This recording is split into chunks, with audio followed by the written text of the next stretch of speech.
Hello everyone, कैसे हैं आप सब। मैं इस बार भी हर बार की तरह उम्मीद करता हूं कि आप बहुत अच्छे होंगे, घर पे होंगे, स्वस्थ होंगे, सुरक्षित होंगे, साथ में आपका पूरा परिवार भी स्वस्थ और सुरक्षित होगा। इस वाली लाइन को ना 1/2 स्पीड करके देखिएगा, तब क्लियर समझ में आएगा। और हर बार की तरह इस बार भी अगला जो हम टॉपिक लेके आए हैं इलेक्ट्रोस्टैटिक्स में टॉपिक नंबर 13। मेरे ख्याल से मैं हर बार टॉपिक भूल जाता हूँ। टॉपिक नंबर 13 ही होगा, लेक्चर नंबर 13 होगा, टॉपिक नंबर 13 ही होगा। लेक्चर 13 जिसका नाम है गॉस लॉ। बहुत ही खूबसूरत साइंटिस्ट थे ये, जिन्होंने ये लॉ दिया था ना, गॉस। वो बहुत सुंदर थे, बहुत प्यारे थे वो, मतलब कि एकदम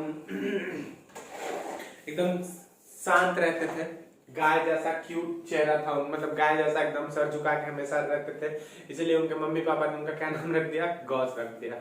और अभी यूट्यूब वाले मेरे पे कॉपीराइट क्लेम करेंगे कि आप एक महान साइंटिस्ट का मजाक उड़ा रहे हैं। कि मैं मजाक नहीं उड़ा रहा हूँ, वाकई में वो बहुत अच्छे साइंटिस्ट थे। उन्होंने एक बहुत ही अच्छी थ्योरी दी हमको, और इस थ्योरी से पता है क्या, इस थ्योरी से हमें बहुत सारी चीजें, बहुत जो इलेक्ट्रिक फ्लक्स निकालने का जो बहुत कॉम्प्लेक्स सिस्टम था वो बहुत आसान हो जाएगा। ठीक है, तो आइए बिना कुछ बात किए, बिना कुछ देर की हम चालू करते हैं गॉस लॉ। और एक बात और, कल के कमेंट में एक बच्ची ने कमेंट किया था, प्रतीक्षा। मैं बहुत अच्छा हूँ प्रतीक्षा, और होप करता हूँ तुम भी बहुत अच्छी होगी घर पे। ऐसे कमेंट करने वालों का मैं रोज नाम लिया करूंगा, तुम लोग रोज बहुत सारा कमेंट करोगे। अब ये नहीं कमेंट करके कुछ उल्टा पुल्टा बोल देना, सर ये वो दिस दैट, पता नहीं। नॉर्मल जेन्युइन कमेंट्स किया करो, मैं उनके जवाब दूंगा। चलिए तो स्टार्ट करते हैं गॉस लॉ। गॉस लॉ क्या है, देखिए आप इसके पीछे वाले लेक्चर में, और देखिए अगर आपने गॉस लॉ नहीं पढ़ा है, आपको गॉस लॉ अच्छे से समझना है, तो आप इलेक्ट्रिक फ्लक्स समझ के आइए। इलेक्ट्रिक फ्लक्स यानी कि इसके पीछे वाला लेक्चर। हमारा कैमरा यार बड़ा परेशान करता है मुझे, एक सेकेंड आप रुक जाइए जरा सा। चलिए, तो इसके पीछे वाले लेक्चर में इलेक्ट्रिक फ्लक्स की अगर हम बात करें, इलेक्ट्रिक फ्लक्स जो आपने पढ़ा था, what was electric flux. Electric flux यह हुआ करता था the total number of perpendicular lines passing through a area. The total number of perpendicular lines passing through a area is called electric flux. जिसका formula क्या हुआ करता था, जिसका फॉर्मूला हुआ करता था ई ए कॉस थीटा। ठीक है, where E is the electric field strength, A is the area of the figure, and what area of the surface from which the lines are passing, and theta is what angle between electric field line and area vector. जैसे इसका area vector क्या है, इसका भी area vector यही है, इसका area vector यही है, और इलेक्ट्रिक फील्ड का भी डायरेक्शन वही है, तो यहाँ पे जीरो हो जाएगा। अच्छा देखो, इलेक्ट्रिक फ्लक्स आपके दिमाग में आ जाना चाहिए। इलेक्ट्रिक फ्लक्स होता क्या है, इलेक्ट्रिक फ्लक्स एक तरीके से, देखो मैं एक जैसे बारिश हो रही है, तो बारिश हो रही है तो आप एक कुछ भी बर्तन लेके, कोई थाली लेके, छिपा लेके, कठौत लेके, कुछ भी जाके आप उसमें कितनी बारिश की बूंदे परपेंडिकुलरली रोक लेते हो, दैट इज इलेक्ट्रिक फ्लक्स। ठीक है, तो हमने एक पिछले लेक्चर में हम बहुत सारे सवाल बनाए थे हमने, तो उन सवालों में हमने एक चीज देखा था कि अगर कोई सिमेट्रिक फिगर था, सिमेट्रिक फिगर का मतलब कि ऐसा कुछ क्यूबॉइड वगैरह था या सिलेंडर वगैरह था ऐसा। ठीक है, और इससे होते हुए हम क्या बोल रहे थे, एक कांस्टेंट इलेक्ट्रिक फील्ड को, एक कांस्टेंट इलेक्ट्रिक फील्ड में अगर इसको रख रहे थे ले आके, तो हम देख रहे थे कि जो इससे टोटल फ्लक्स पास हो रही थी, टोटल फ्लक्स कैसे निकाल रहे थे हम, total flux is equal to, flux volume से नहीं पास होता, फ्लक्स सरफेस एरिया से पास होता है। तो इसके कितने एरियाज थे, 1 2 3 4 5, 1 2 3 4 5 और 6, पीछे वाला 6। तो उन 6 सरफेस एरिया से जो टोटल फ्लक्स था उसको निकाल के क्या करते थे, जोड़ दे रहे थे। तो हमने देखा था कि एक symmetric figure, S Y symmetric figure, और कांस्टेंट इलेक्ट्रिक फील्ड में जो नेट फ्लक्स हुआ करता था वो क्या था, जीरो था। हमने पिछले लेक्चर में बहुत सारे सवाल बनाए हैं। ठीक है, पिछले लेक्चर में बहुत सारे हमने क्या बनाए हैं, सवाल बनाए हैं। आओ एक सवाल और बना लेते हैं इसमें, उसके बाद हम गॉस लॉ चालू करेंगे। एक छोटा सा प्यारा सा पहले सवाल बनाते हैं हम, एक सवाल।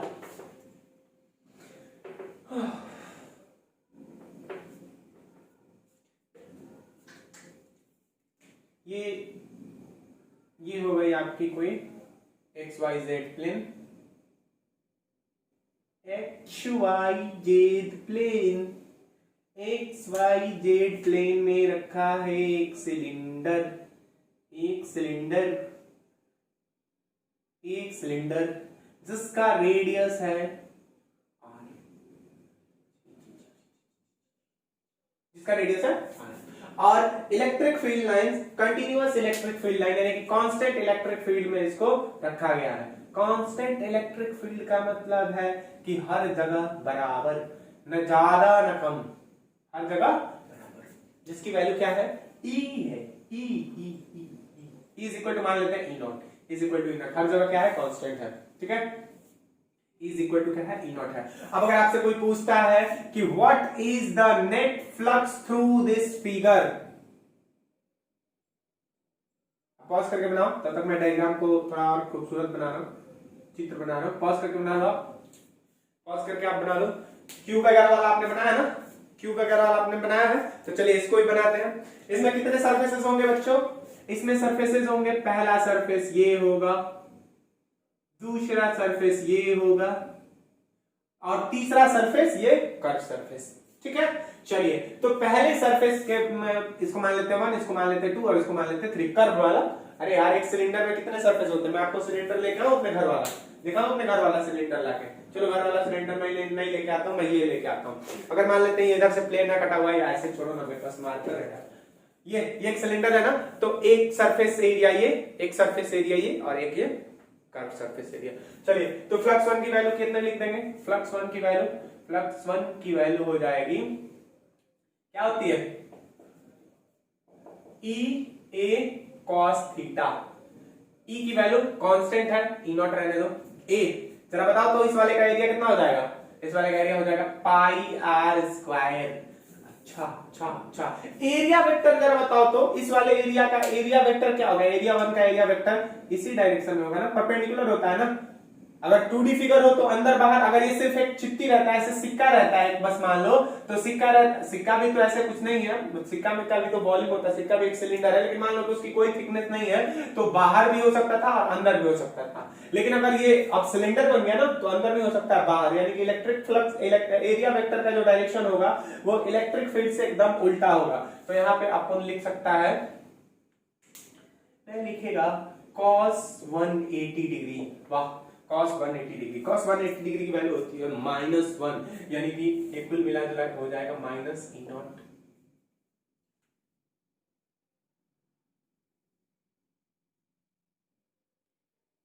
Minus E nought pi r square.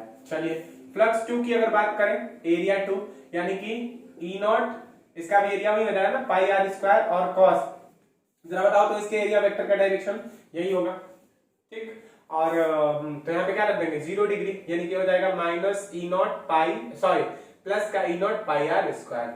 चलिए तीसरी बात, फ्लक्स 3, अब जो कर्व सरफेस एरिया होगा, इसका टोटल जो कर्व सरफेस एरिया है, कर्व सरफेस एरिया, ठीक है, इसका जो टोटल कर्व सरफेस एरिया होगा, तो टोटल कर्व सरफेस एरिया इसका किसके बराबर होता है, इसका मान लेते हैं लेंथ L है, ठीक है, तो ये हो जाएगा 2 पाई आर एल, ठीक है, 2 पाई आर एल, ये तो हो गया E इंटू ए। अब कॉस एंगल की बात करते हैं, तो जरा एक बात बताओ कि एक सिलेंडर में, सुनना एक बात, ये देखो, ये मान लेते हैं एक सिलेंडर है, ठीक है, दिख रहा है ना, हाँ ये एक सिलेंडर है, अगर ये एक सिलेंडर है और इधर से ऐसे इलेक्ट्रिक फील्ड लाइंस का डायरेक्शन ये है, अगर मैं पूछूं कि इसका इस जगह पे एरिया वेक्टर का डायरेक्शन क्या होगा, तो इस जगह पे एरिया वेक्टर का डायरेक्शन इसके एकदम परपेंडिकुलर होगा ऊपर में। अगर यहां पे पूछूं कि यहां पे एरिया वेक्टर, तो यहां पे एरिया वेक्टर ऐसे होगा। अगर इधर नीचे पूछूं एरिया वेक्टर, तो नीचे एरिया वेक्टर ऐसे होगा। अगर इस साइड पूछूं एरिया वेक्टर यानी ऐसे, उस जगह पे परपेंडिकुलर। तो देखो एक बात बताओ कि इस पूरे जगह पे, इस पूरे कर्व सरफेस एरिया में जो भी एरिया वेक्टर, जिस पॉइंट का भी तुम एरिया वेक्टर निकालो, जिस जगह पे भी तुम एरिया वेक्टर निकालने की कोशिश करो, हर जगह इससे परपेंडिकुलर ही होगा। देखो इलेक्ट्रिक फील्ड लाइंस ऐसी हैं, यहां पे एरिया वेक्टर नीचे की तरफ, यहां पे मेरी तरफ, यहां पे ऊपर की तरफ, ऐसे आ रहा है, तो हर जगह क्या हो जाएगा cos 90, यानी कि इसकी वैल्यू 0। अब यानी नेट फ्लक्स आप जानते ही हो, इतना प्लस इतना प्लस इतना किसके बराबर, नेट इज इक्वल टू 0 के बराबर। यानी कि एक सिमेट्रिक फिगर में अगर एक सिमेट्रिक फिगर को किसी कांस्टेंट इलेक्ट्रिक फील्ड में ले आके रख दो तो नेट फ्लक्स उस फिगर से कितना निकलता है, उस 2D या 3D figure 2D 3D figure से कितना निकलता है, समझ गए। अब बात करते हैं गॉस लॉ की। तो देखो गॉस लॉ का जो इन्वेंशन हुआ ना, ये क्या बोलते हैं ना, अगर इसमें कोई चार्ज अंदर वगैरह कोई चार्ज ना हो तब, एक कहानी सुन लेना, कांस्टेंट इलेक्ट्रिक फील्ड होना चाहिए, ये फिगर सिमेट्रिक होना चाहिए और इसके अंदर कोई चार्ज भी नहीं होना चाहिए तब। चलिए अब गॉस लॉ क्या कहता है, गॉस लॉ क्या कहता है, क्या कहता है गॉस लॉ। गॉस लॉ एक स्पेशल तरीके का इलेक्ट्रिक फ्लक्स निकालने का फॉर्मूला है। कैसा फॉर्मूला है, जैसे मान लेते हैं कि कोई एक फिगर है, कोई एक फिगर, तुम्हारा सबसे फेवरेट फिगर कौन सा है, शायद मेरा सबसे फेवरेट है क्यूबॉइड, क्यूबॉइड ही बना देता हूं। ठीक ठीक ठीक, ये क्यूबॉइड है, ठीक है। इस क्यूबॉइड के अंदर, इस क्यूबॉइड के अंदर कोई चार्ज हम रख देते हैं क्यू, क्यू, कोई क्यू चार्ज इस क्यूबॉइड के अंदर रख देते हैं।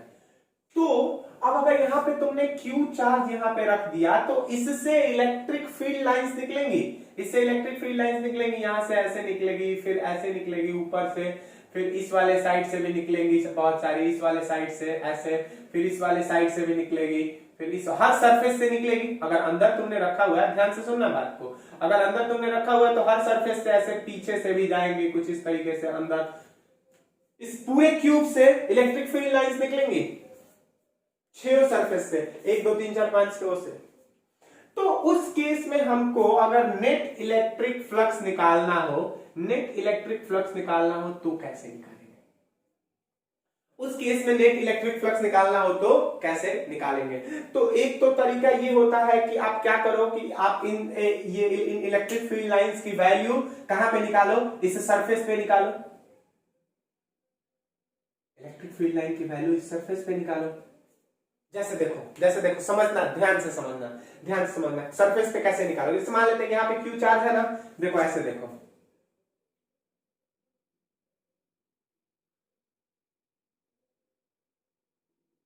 ये, और इसके नीचे ये क्यू चार्ज रखा हुआ है, ये ऊपर वाला मान लेते हैं कि ऊपर वाला सिर्फ एक ढक्कन मैंने बनाया है, इस क्यूब का ऊपर वाला ढक्कन सिर्फ मैंने बनाया है, ठीक है, ये ठीक।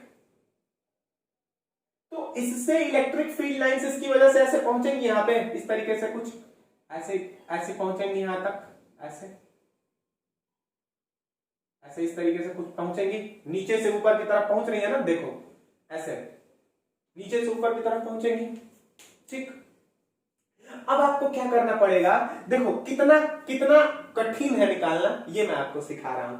अब एक बात बताओ कि इस क्यू चार्ज की वजह से, इस क्यू चार्ज की वजह से यहां पे जो इलेक्ट्रिक फील्ड लाइन होगी, जो यहां पे इलेक्ट्रिक फील्ड लाइन होगी और जो बीच में सेंटर पे इलेक्ट्रिक फील्ड लाइन होगी, हर जगह पे इलेक्ट्रिक फील्ड का स्ट्रेंथ क्या होगा, कुछ अलग अलग होगा। ये बात नहीं समझ में आई आपको, ध्यान से सुनो। जैसे मान लेते हैं कि यहाँ पे हमने एक चार्ज रखा, ये एक बोर्ड जो है ना, ये बोर्ड जो है ऐसा ऐसा तुम और 6 बोर्ड लेके आए, 6 बोर्ड लेके आए, यानी कि एक ऊपर लगा दिया, एक इधर लगा दिया, एक इधर लगा दिया, एक नीचे लगा दिया और एक इधर से बंद कर दिया, ठीक है। और मान लो कि तुमको आर पार सब दिखाई दे रहा है, शीशा है मान लेते हैं, यहाँ पे बीच में एक चार्ज है क्यू चार्ज, तो इस क्यू चार्ज से इलेक्ट्रिक फील्ड लाइन निकल रही है, तो इस इलेक्ट्रिक फील्ड लाइन इस सरफेस से भी कुछ निकलेगी, कुछ उधर वाले सरफेस से भी निकलेगी, कुछ इधर वाले सरफेस से भी, कुछ इधर वाले से भी और कुछ नीचे वाले से भी। तो टोटल फ्लक्स निकालना है हमको। तो आप टोटल फ्लक्स कैसे निकालोगे, हर सरफेस का अलग अलग फ्लक्स निकाल के और सबको क्या कर दोगे, जोड़ दोगे। तो जैसे मान लेते हैं कि इस फ्लक्स को तुमने एक बार ले लिया एग्जाम्पल में, तो जब इस फ्लक्स को तुमने लिया है, इस फ्लक्स को जब तुमने ले लिया है तो टोटल फील्ड लाइंस इससे टोटल इलेक्ट्रिक फील्ड लाइंस कितनी निकल रही है, या इस सरफेस से टोटल इलेक्ट्रिक फ्लक्स कितना होगा, वो किसके बराबर होगा, ई ए कॉस थीटा के बराबर, यानी कि E into strength of electric field at that surface into area of the surface into angle cosine of angle between area vector and electric field line, यही होगा ना, ये कॉस थीटा। अब एक बात बताओ मुझे कि ये यहां पे चार्ज है, यहां पे चार्ज है, तो इसकी वजह से इस पूरे सरफेस पे जरा बताओ तो क्या इलेक्ट्रिक फील्ड लाइन का स्ट्रेंथ सेम होगा, सोचो पहले, यहां पे चार्ज है, यहां पे ऐसे चार्ज है, ये चार्ज जल रहा है, बुझ रहा है, यहां पे चार्ज है। इस चार्ज की वजह से इस पूरे सरफेस पे क्या इलेक्ट्रिक फील्ड स्ट्रेंथ सेम होगा? बताओ, क्या जो यहां पे इलेक्ट्रिक फील्ड होगा, इलेक्ट्रिक फील्ड स्ट्रेंथ होगा, वही इस पॉइंट पे भी होगा? इलेक्ट्रिक फील्ड स्ट्रेंथ डिस्टेंस पे डिपेंड करता है कि नहीं करता? Inversely proportional to the distance square. देखो तो ये वाला डिस्टेंस कम है और ये वाला डिस्टेंस क्या है? ज्यादा है। ये वाला डिस्टेंस ज्यादा है, ये वाला भी डिस्टेंस ज्यादा है, और ये वाला भी डिस्टेंस क्या है? ज्यादा है। हर जगह सेम नहीं है ना भाई। देखो ये लाइन ऐसे बनेगी, यहां से ऐसे निकल रही है, तो यहां पहुंचने में इसको ज्यादा लेट लगेगा, यहां पे वो जल्दी पहुंच जाएगी, यानी कि यहां पे इलेक्ट्रिक फील्ड स्ट्रेंथ क्या होगा? ज्यादा होगा। यहां पे इलेक्ट्रिक फील्ड स्ट्रेंथ क्या होगा? कम होगा। यानी कि इस सरफेस पे जो इलेक्ट्रिक फील्ड पहुंच रही है, इस सरफेस पे जो इलेक्ट्रिक फील्ड लाइंस पहुंच रही है, स्ट्रेंथ हर जगह पे बराबर नहीं है। यहां पे, यहां पे, यहां पे, यहां पे स्ट्रेंथ क्या है? मिनिमम है। सेंटर पे स्ट्रेंथ क्या है? यहां पे स्ट्रेंथ क्या है? यहां पे स्ट्रेंथ मैक्सिमम है। तो जब E ही कांस्टेंट नहीं है, E is not constant, E is not constant, तब तो हमारा फॉर्मूला ही गलत हो जाएगा ना। फ्लक्स का फॉर्मूला क्या निकाला था हमने? E A cos theta. आपको थीटा भी पता है, चलिए मान लो थीटा भी पता है आपको A भी निकल ही जाएगा, इसका लेंथ इनटू ब्रेथ कर लेंगे। E ही कांस्टेंट नहीं है, क्या करोगे भाई?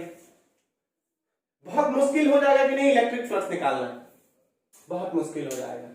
तो इसके लिए गॉस साहब ने, श्रीमान गॉस साहब ने क्या किया? एक बहुत ही खूबसूरत सा फॉर्मूला दिया, और वो फॉर्मूला क्या है मैं आपको बताता हूं डेफिनेशन के उस पे बिहाफ पे। देखिए क्या है वो फॉर्मूला। वो फॉर्मूला है, सॉरी वो पहले डेफिनेशन लिख लेते हैं।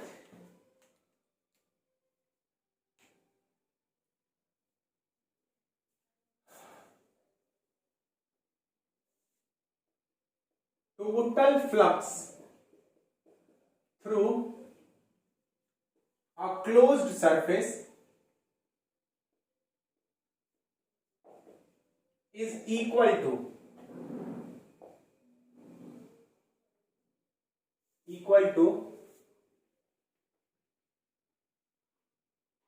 1 by epsilon naught times net charge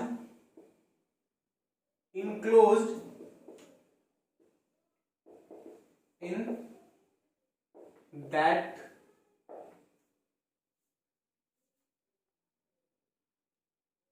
enclosed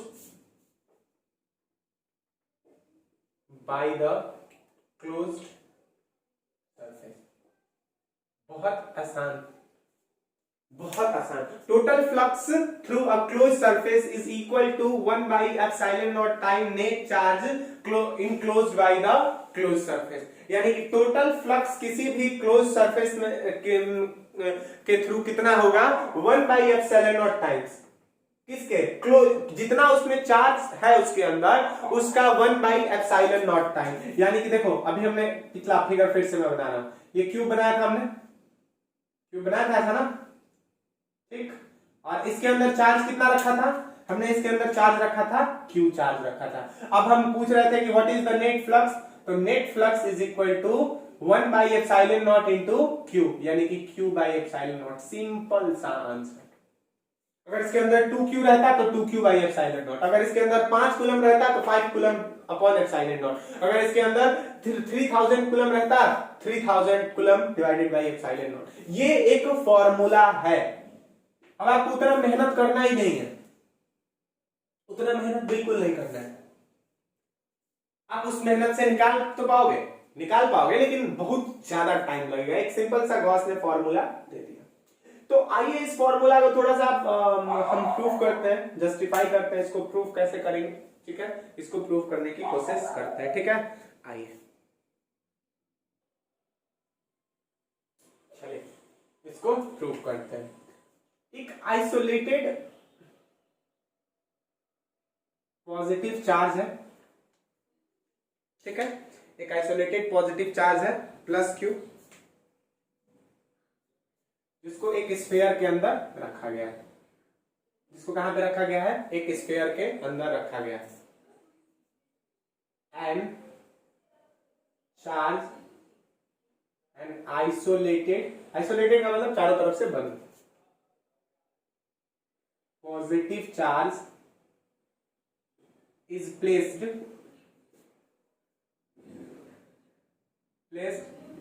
inside a sphere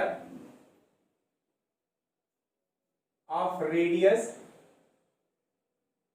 r. Radius r पे एक स्फीयर है जिसकी रेडियस कितनी है r है, उसके अंदर एक पॉजिटिव चार्ज रखा गया है। ठीक है, चलिए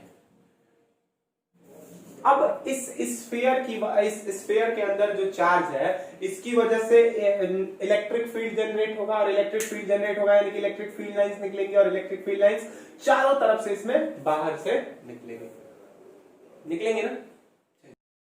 तो इसमें से चारों तरफ से इलेक्ट्रिक फील्ड लाइंस ऐसे निकलेंगे, इस तरीके से, चारों तरीके से।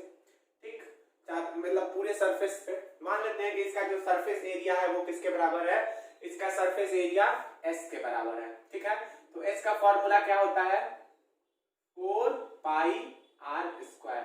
याद है ना, किसी भी स्फीयर के सरफेस का फॉर्मूला होता है total surface area 4 pi r square. ठीक है, अब इस पूरे सरफेस से इलेक्ट्रिक फील्ड लाइंस गुजरेंगी, तो हमको निकालना है कि what is the total flux through this sphere due to this charge q।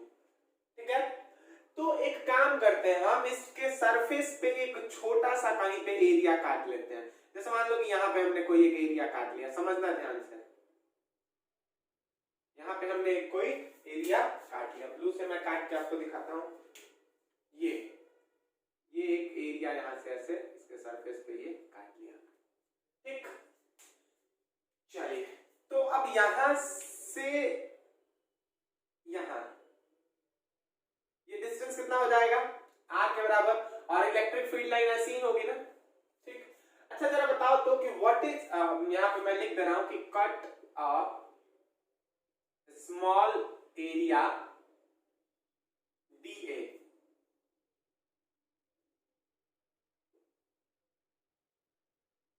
at the SURFACE surface of sphere। ठीक, तो अगर आपसे कोई पूछता है कि what is electric field at this point, जहां पे आपने ये एरिया काटा है इस जगह पे इलेक्ट्रिक फील्ड क्या होगा, तो यहाँ पे इलेक्ट्रिक फील्ड किसके बराबर हो जाएगा, E का फॉर्मूला होता है, E का फॉर्मूला आपको याद है, E का फॉर्मूला होता है KQ बाई R स्क्वायर। ठीक है, यानी कि K into Q upon R square, E की वैल्यू किसके बराबर हो जाएगी KQ बाई R स्क्वायर। अच्छा मुझे एक बात बताओ कि अगर कोई पूछता है कि what is the direction of the E, तो E का डायरेक्शन क्या होगा, आउटवर्ड ही होगा ना, यहां से E का डायरेक्शन बाहर की तरफ होगा, क्योंकि ये क्या है पॉजिटिव चार्ज है। तो इलेक्ट्रिक फील्ड लाइन का डायरेक्शन देखो मैंने ऐसे बनाया है, E का डायरेक्शन क्या होगा, आउटवर्ड होगा, यहाँ पे इस तरीके से कुछ। ठीक, अब एक बात बताओ मुझे, इसको मैं ये भी लिख सकता हूं E is equal to K की वैल्यू क्या होती है 1/4 pi epsilon nought Q by R square. ठीक, समझना ध्यान से, E की वैल्यू ये हो गई 1/4 pi epsilon nought Q by R square, यहाँ पे R स्क्वायर लिखना भूल गया। ठीक, चलिए E की वैल्यू आ गई। अब हम क्या करते हैं, फ्लक्स निकालते हैं। तो फ्लक्स का फॉर्मूला क्या होता है, फ्लक्स का फॉर्मूला होता है फ्लक्स, अच्छा इसकी वजह से इस स्मॉल एरिया पे जो फ्लक्स होगा वो क्या होगा, एकदम छोटा होगा, तो उसको हम क्या बोलते हैं, डी फ्लक्स बोलते हैं, क्योंकि एरिया बहुत छोटा है ना, तो फ्लक्स भी वहां पे क्या होगा, बहुत छोटा होगा। D flux is equal to, ये किसके बराबर हो जाएगा, ये हो जाएगा ई इलेक्ट्रिक फील्ड, एरिया कितना है ई डी ए कॉस क्या theta, E D A cos theta, या इसको तुम इस ऐसे अभी ये लिखो ई डॉट डी ए, ऐसे लिख दो ई डॉट डी ए। और देखो ये वाला जो फॉर्मूला है ना फ्लक्स का, ये एक एक्चुअल फॉर्मूला है, ये कहीं पे भी फिट हो सकता है। देखो सुनो, आप एक काम करते थे, जैसे मैं आपको एक एग्जांपल दे रहा हूं, आपको फ्लक्स का फॉर्मूला क्या पता था, आपको फ्लक्स का फॉर्मूला पता है E डॉट ए, ठीक है, ये वाला फॉर्मूला पता है, लेकिन ये फॉर्मूला तब वैलिड है जब इस E की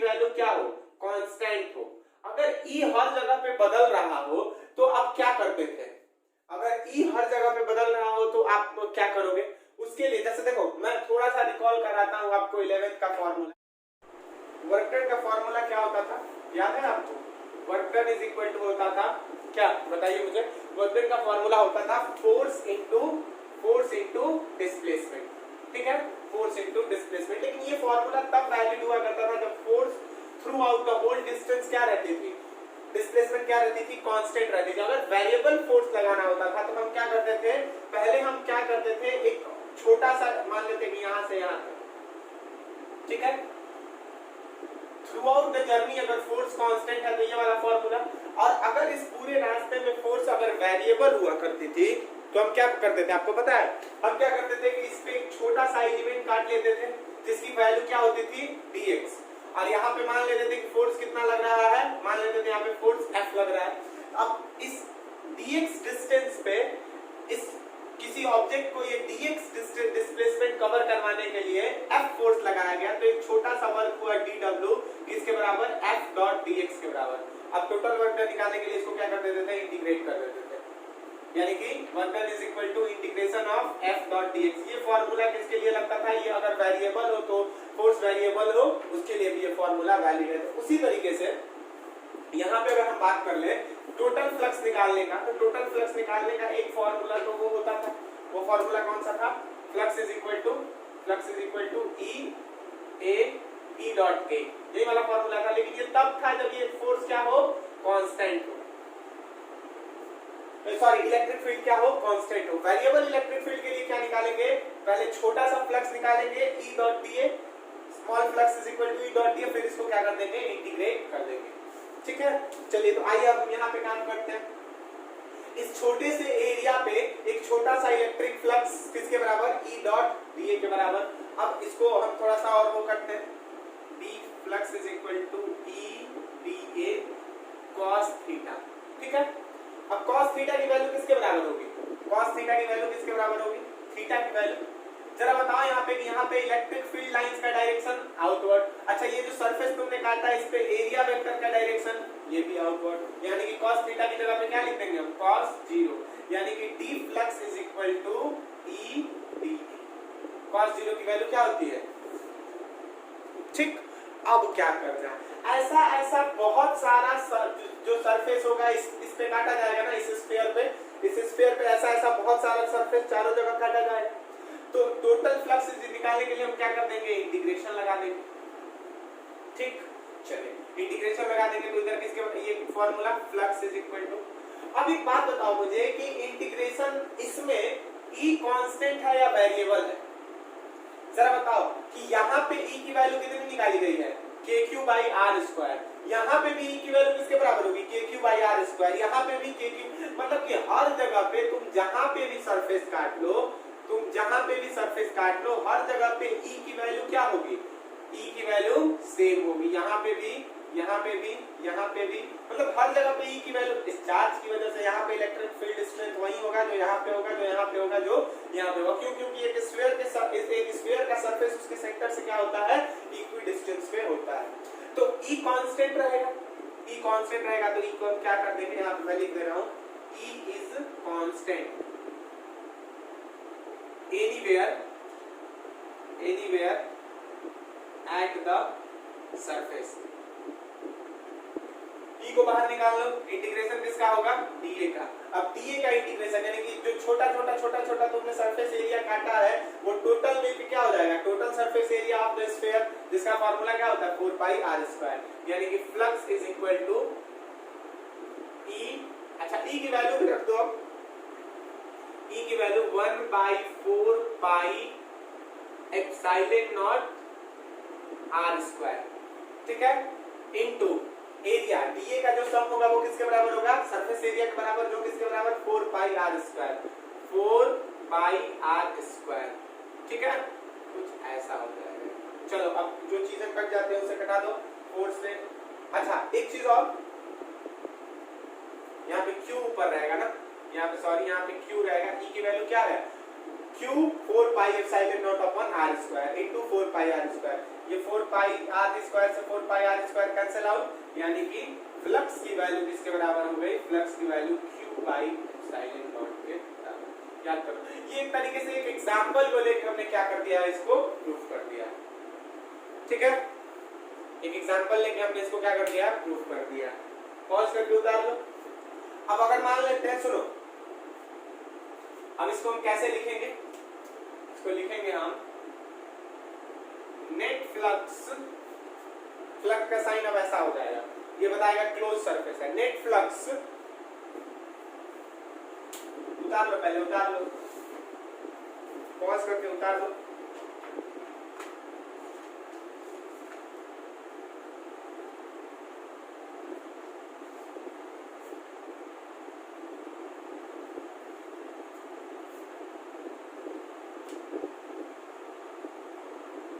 is equal to integration of E dot dA is equal to Q by epsilon not. ये फॉर्मूला इसको लिखो। ये बता रहा है कि ये साइन बता रहा है कि ये जो सरफेस एरिया ये क्या है, क्लोज्ड है।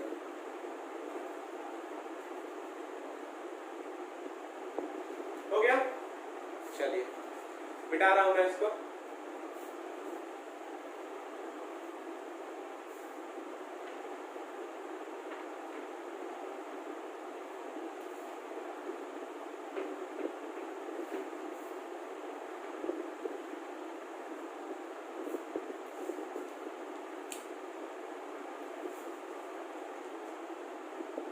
देखिए, अगर मान लेते हैं कि कोई एक सरफेस एरिया है, कोई एक सरफेस एरिया, इसके अंदर एक चार्ज Q1 है, एक चार्ज Q2, ठीक है। और अगर कोई पूछ रहा है आपसे कि what is the net flux through the surface, तो आप जवाब क्या दोगे, बताओ। आप फटाक से इसका जवाब Q1 plus Q2 upon epsilon not. Net total force, total जितना भी चार्ज है किसी सरफेस के अंदर, किसी क्लोज सरफेस के अंदर, डिवाइडेड बाई एप्सिलॉन नॉट। चलो इसका जरा मुझे, चलो अगर कोई पूछता है आपसे कि यहाँ पे और यहाँ पे एक चार्ज है Q1, ठीक है, यहाँ पे कोई चार्ज है Q1, ये एक एरिया है, क्लोज सरफेस एरिया है, क्लोज सरफेस एरिया। ये बताओ what is the net flux. अब बताओ इसके अंदर क्या, इसके अंदर कोई चार्ज है क्या, चार्ज नहीं, यानी कि 0 अपॉन एप्सिलॉन नॉट, यानी कि 0। और मैं आपको बता भी चुका हूं, देखा था आपने, ये ऐसा मैं जो आपको सवाल दे रहा था इस तरीके से, कुछ यहाँ पे क्यूब रख के, ऐसा कुछ क्यूब रख के मैं दे रहा था ना, और ठीक है, और इधर से क्या आ रही थी, इधर से यूनिफॉर्म इलेक्ट्रिक फील्ड्स आ रही थी, ऐसे यूनिफॉर्म इलेक्ट्रिक फील्ड्स आ रही थी। इसका मतलब कि चार्ज कहीं पे इधर छुपा हुआ था, तभी तो इधर इलेक्ट्रिक फील्ड ऐसे आ रही थी। तो नेट फ्लक्स इससे क्या हो रहा था, 0 हो रहा था। बताया था ना मैंने आपको, सिलेंडर का भी बताया था। यहाँ पे देखिए चार्ज बाहर है, इलेक्ट्रिक फील्ड जस्टिफाई ये भी हो गया, यहाँ पे अंदर चार्ज कोई नहीं, ठीक है। चलिए अब कोई भी आपको अगर सवाल दे, कोई भी पूछ दे कि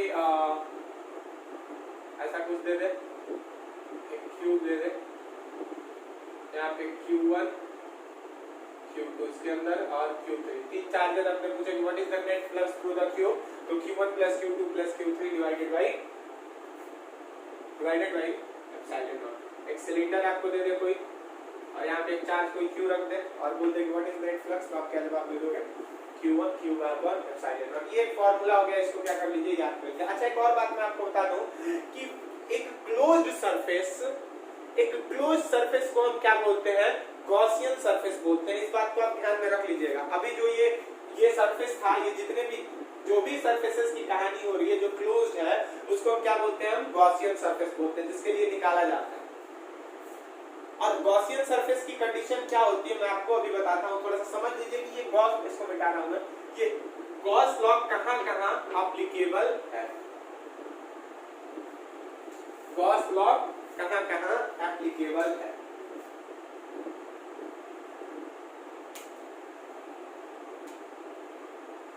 वेयर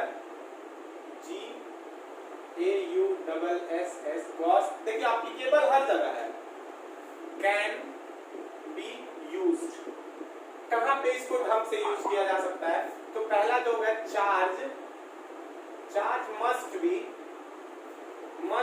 प्लेस्ड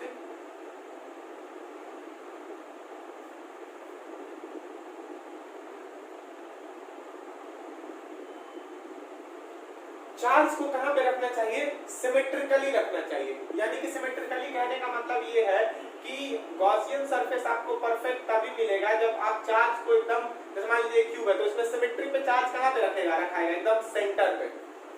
ये क्या बोलते हैं, ये एक रेक्टेंगल है, सॉरी सिलेंडर है, तो यहाँ पे चार्ज कहां पे रहेगा, यहाँ पे सिमेट्रिकली। तब यहाँ पे अप्लाई करने में वो क्या होगा, बहुत आसान होगा। ये नहीं कि आप यहाँ पे इसको रख दिए, यहाँ पे नहीं, ठीक है। Symmetrically to the Gaussian surface, ठीक है। Charge must be symmetrically to the charge must be placed symmetrically to the Gaussian surface. उसके बाद दूसरा,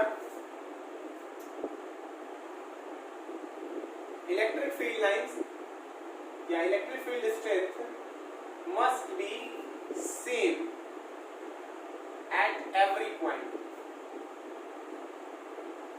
इलेक्ट्रिक फील्ड लाइंस क्या होनी चाहिए, सेम होनी चाहिए। एंगल वगैरह भी उनका क्या होना चाहिए, सेम होना चाहिए। यानी कि मैं इसमें लिख रहा हूं angle also, angle of FIELD field lines also must be same, ठीक। एक तीसरा GAUSSIN Gaussian surface must not cross the charge। इसका मतलब बहुत सारे बच्चे नहीं समझ पाते। गॉसियन सरफेस जो है वो चार्ज को क्रॉस नहीं करना चाहिए। इसका मतलब ये है कि अगर यहाँ पे कोई चार्ज Q है और आपको बनाना है गॉसियन सरफेस, तो आप गॉसियन सरफेस कैसे बनाओगे,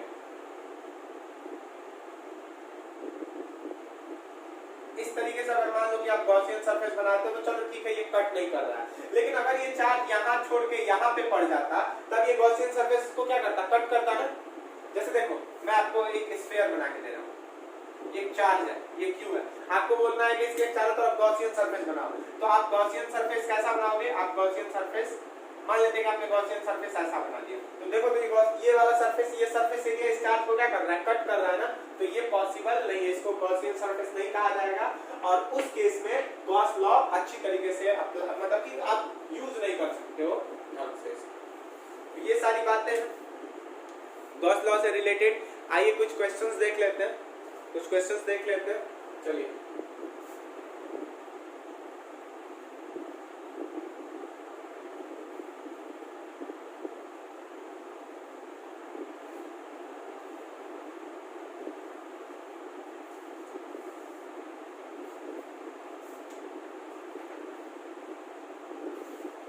अच्छा हाँ, एक और इम्पोर्टेंट बात नोट करके लिख लीजिए, note electric flux,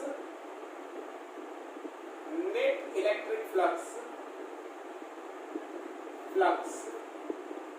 TOES does not depend on the shape and size of the figure। इसका अर्थ ये है कि एक Q चार्ज जो है, एक Q चार्ज को हम एक यहाँ पे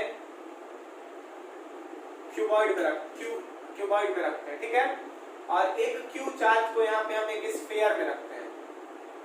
अगर इससे फ्लक्स की बात की जाए तो इससे भी फ्लक्स किसके बराबर होगा, Q बाई एप्सिलॉन नॉट, और इससे अगर फ्लक्स की बात की जाए तो इससे भी फ्लक्स किसके बराबर होगा, Q बाई एप्सिलॉन नॉट। यानी कि इस शेप से या इस शेप से फर्क नहीं पड़ता, फर्क किससे पड़ता है, कितना अमाउंट ऑफ चार्ज रखा हुआ। एक और इंपॉर्टेंट बात देखिएगा, ध्यान से सुनते जाइएगा कि एक स्फीयर है, मान लेते हैं अगर एक कोई बड़ा स्फीयर लेके आते हैं ऐसे, और इसमें कोई Q चार्ज रखते हैं, ठीक है, और अब पूछते हैं अब इससे इलेक्ट्रिक फ्लक्स किसके बराबर होगा, तो वो भी किसके बराबर होगा, 1Q बाई एप्सिलॉन नॉट के ही बराबर होगा। इससे भी फ्लक्स उतना ही और इससे भी फ्लक्स उतना ही। देखो एक बात बताओ, इससे देखो इस जितना फील्ड लाइन इससे निकल रहा है उतना ही फील्ड लाइन इस चार्ज से भी निकलेगा, और जितना इससे निकल रहा है वो सब इस एरिया के बाहर चला जाएगा, इसके सरफेस एरिया के, और उतना इसके भी सरफेस एरिया के बाहर चला जाएगा। देखो जैसे मान लेते हैं कि इससे ऐसे निकला 1 2 3 4 5 6 7।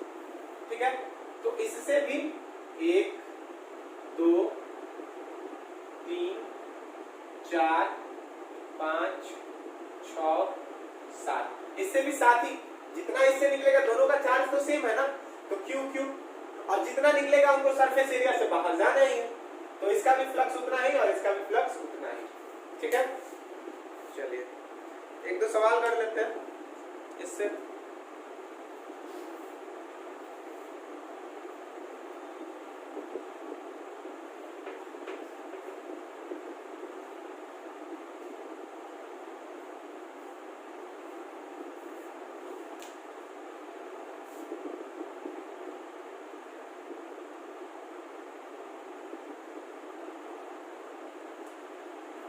एक बॉल है और सेमी सर्कल है अभी, और यहाँ पे रखा हुआ है क्यू चार्ज, जस्ट इसके सेंटर पे कट कर रहा है इसको।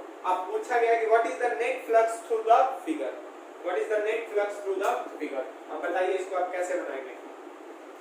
अब देखिए ये गॉसियन सरफेस नहीं है, ये गॉसियन सरफेस नहीं है ना, यहाँ पे क्या है, चार्ज यहाँ पे पड़ रहा है, कट कर रहा है, ये गॉसियन सरफेस नहीं। तो इसको क्या करते हैं, सबसे पहले हम गॉसियन सरफेस बनाते हैं। तो गॉसियन सरफेस बनाने के लिए क्या करना पड़ेगा, सिमेट्री में लाना पड़ेगा, यानी कि जितना ये नीचे है उतना ही ऊपर, यानी कि इस तरीके से गॉसियन सरफेस बन गया। अब देखो ये चार्ज सिमेट्री में आ गया। अब अगर कोई आपसे पूछता है कि what is the flux through this, what is the flux through this whole figure, तो फार्मूला हो जाएगा q by एप्सिलॉन नॉट। याद कर लो इसको, q by एप्सिलॉन नॉट। लेकिन ये तो हमने बनाया है ना, ये तो है नहीं ओरिजिनली, एग्जिस्ट नहीं कर रहा है तो सिर्फ यही वाला पोर्शन ना। तो देखो ये total flux q by epsilon not है, लेकिन एक्चुअल में ऊपर वाला सरफेस नहीं है। इलेक्ट्रिक फील्ड लाइंस बस यहीं से पास हो रही है, यानी कि आप कितना, किसके बराबर हो जाएगा, फ्लक्स किसके बराबर हो जाएगा, 1/2 q upon एप्सिलॉन नॉट। कहानी समझ में आई, 1/2 q upon epsilon not. Clear. ये हमने अपने ऊपर वाला हमने अपने से जनरेट किया इसको गॉसियन सरफेस बनाने के लिए। गॉसियन सरफेस क्यों बनाया हमने, क्योंकि गॉसियन सरफेस से हमको फार्मूला आसान है, हमको पता है कि गॉसियन सरफेस के लिए formula q by epsilon not होता है, q by एप्सिलॉन नॉट होता है। तो गॉसियन सरफेस बना के और उसके बाद चालाकी से उसका आधा निकाल दिया। ठीक है, चलो एक और सवाल देता हूं, बनाओ। ऐसा इसी तरीके से कुछ था, ऐसा इसमें सब पकाऊ सवाल, मतलब एक ही तरीके के सारे सवाल सारी किताबों में दिया हुआ है। चार्ज क्यू यहाँ पे रखा गया, चार्ज क्यू यहाँ पे रखा गया, बताइए क्या किया जाए।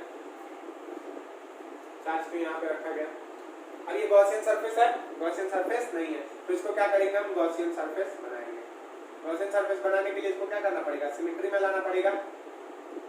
आप देखो ये गॉसियन सरफेस बन गया, सिमेट्री में आ गया। अब गॉसियन सरफेस बन गया तो अब इससे टोटल फ्लक्स किसके बराबर, qi by एप्सिलॉन नॉट। लेकिन ये ऊपर वाला तो इमेजिनरी है, चार्जेस सिर्फ यहीं से जाएंगे, यानी कि q by 2 epsilon not, 1/2 epsilon not. ठीक, चलिए और कुछ सवाल देता हूं मैं आपको, बनाइए, मिटा दो इसको, मिटा दीजिए इसे। पूछते क्या है,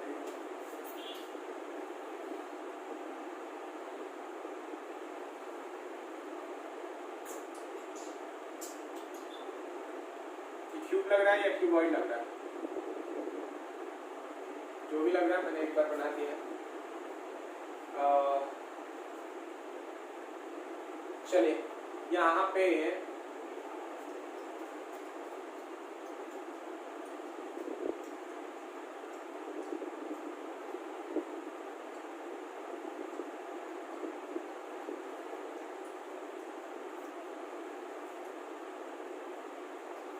यहाँ पे कोई एक चार्ज रखा हुआ है Q, यहाँ पे कोई एक चार्ज रखा हुआ कोने पे Q। चलिए बताइए what is the total flux through the Q। ध्यान रखिएगा, इसको सबसे पहले गॉसियन सरफेस बना, चलिए सॉल्व कर लिया। अब चलिए हम इसको बनाते हैं अपने से। अब देखिए इसको क्या करना पड़ेगा, एक गॉसियन सरफेस बनाना पड़ेगा। अब गॉसियन सरफेस बनाने के लिए क्या किया जाए, गॉसियन सरफेस बनाने के लिए इसको सिमेट्री में लाना है। तो एक बात बताओ कि एक क्यूब के कोने पे एक चार्ज रखा हुआ है, एक क्यूब के कोने पे एक चार्ज रखा हुआ है, तो जरा सोचो कि उस क्यूब को सिमेट्री में लाने के लिए एक उसके अगल बगल हम क्या करें, क्या क्यूब वगैरह बनाएं कि वो सिमेट्री में आ जाए। सोच के जरा बताओ, सोचो। तो एक काम करते हैं हम, देखो एक इसके ऊपर क्यूब लगाते हैं, एक इसके इस साइड क्यूब लगाते हैं और एक इसके इस साइड क्यूब लगाते हैं। सुनना समझना पहले ध्यान से मेरी बात को। चलो पहले इधर साइड में थोड़ा क्यूब लगाएं,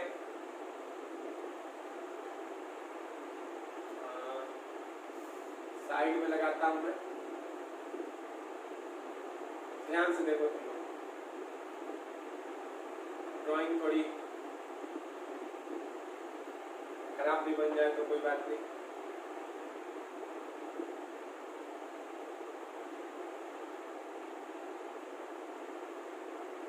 थोड़ा सा बड़ा करना, हाँ ठीक है, वेरी गुड,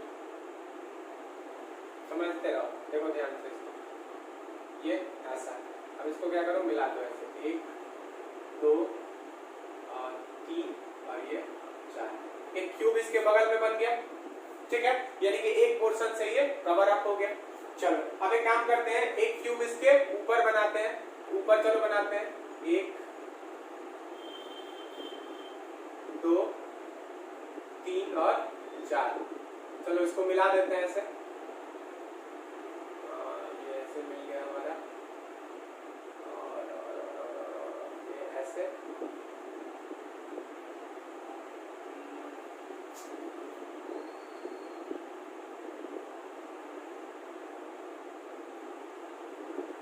थोड़ा बराबर करो, थोड़ा सा इसको बड़ा बनाओ, ये